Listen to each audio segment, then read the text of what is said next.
YouTube family, Maverick there, you know. You don't never believe what take place over the past, what? Some hours, eh? Alright, but let me say this.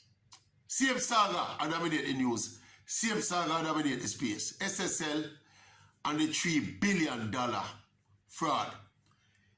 Alright, so the Maverick got a text message recently.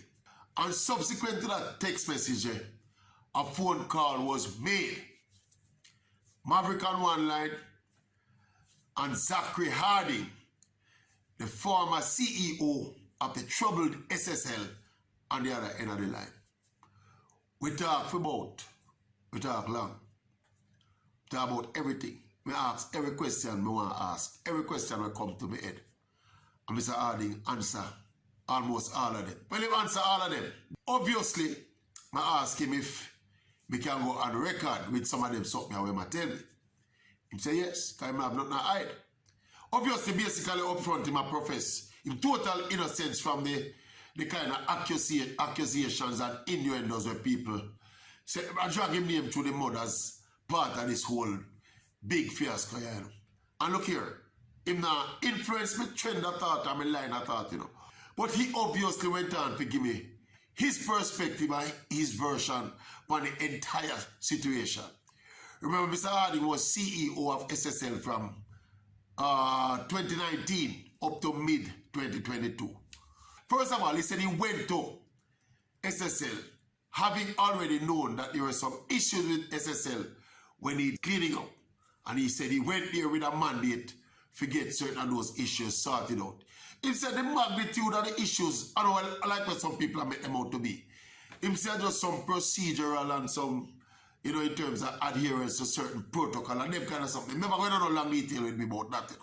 So he said he went in there and he worked closely for the 2 years or so when he was there.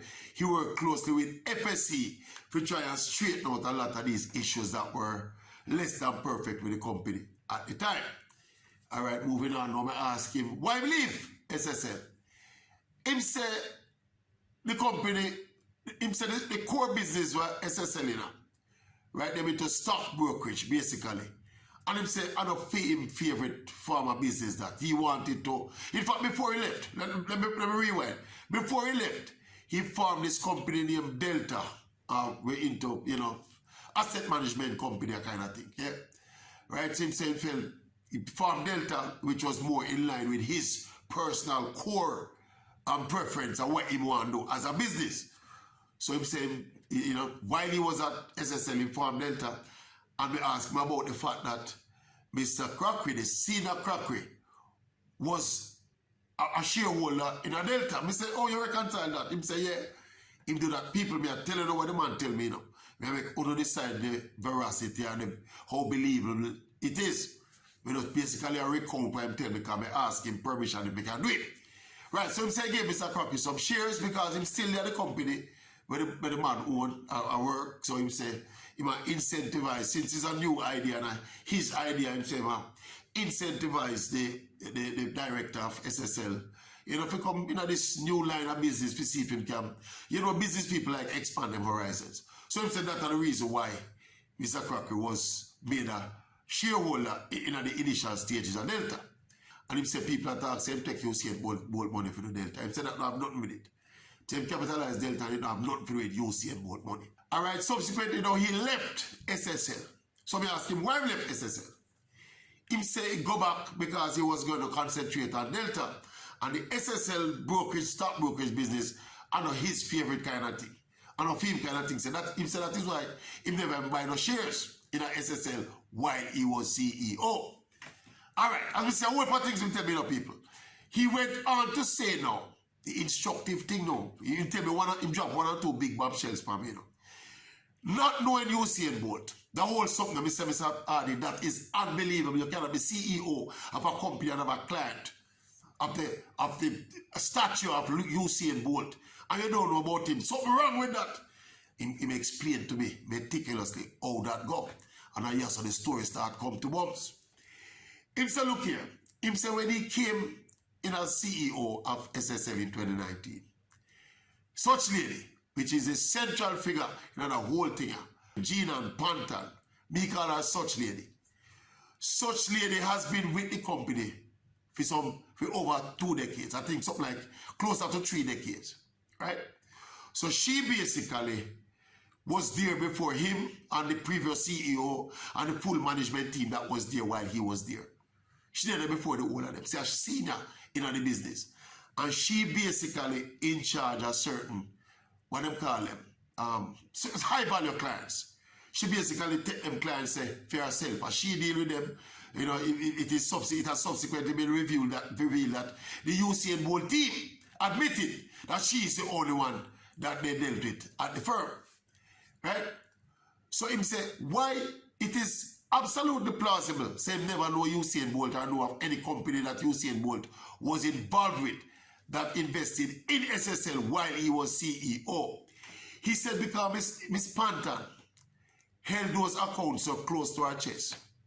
From day one, he was never made aware that Usain Bolt was a owner, the partner in the company where he put him money in the SSL. You know? He said never invest in a SSL in the name Usain Bolt. It was a company where limited liability company with the parents, the two name and parents them affixed to the name. That was the company where Bolt have his money in. Himself never know about that company neither. And he never knows that Bolt have nothing from that company there. Because it was Jean and Pantan, listen this now, you know, was strategically and deliberately kept the knowledge about those clients away from senior management, including Mr. Harding himself. So him say really and truly never know nothing about Usain Bolt being a client. Him says not him alone.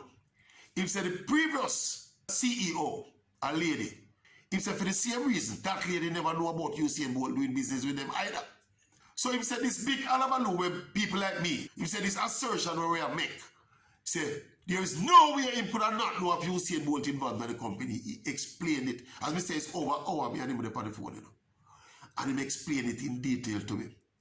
What he basically was pointing to, in a nutshell, you know, is how controlling Such Lady was of these super clients. Bolt account. And the fact that Bolt was a part of that ownership of that company. That was not allowed to get to his level. If he even knows that Usain Bolt was a client. Himself, if he knows that Usain Bolt was a client, he would not make it public and talk about it and say it is great to have Usain Bolt as a client in this esteemed establishment, them kind of stuff there. Basically, you know, look here, people. It is obvious. I have to go do a part 2. Because Mr. Harding dropped some bombshell about that 12.7 million US dollars being bandied about. You must listen. Don't look here. Stay tuned for part 2. Because when we talk about that 12 million US dollars and some other issues related to this saga, you don't want to miss it. And look here, I did promise to drop another video before now, but because this phone call here intervened, that is why I mean happy. Gather all of them thoughts together, right? And put them to you before we drop the other video. And some of the things we did put in the other video for present. Having talked to Mr. Harding, there are some little technical inaccuracies in it. You know, that is why we never bother post that video.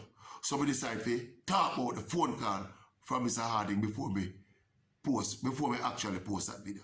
For the people who don't look forward to that video, we promise them look when we pause it about my impressions based on everything of what exactly happened after that phone call of Mr. Harding. Me have to start think about some of the little details we put in there, and I don't want to put anything inaccurate online.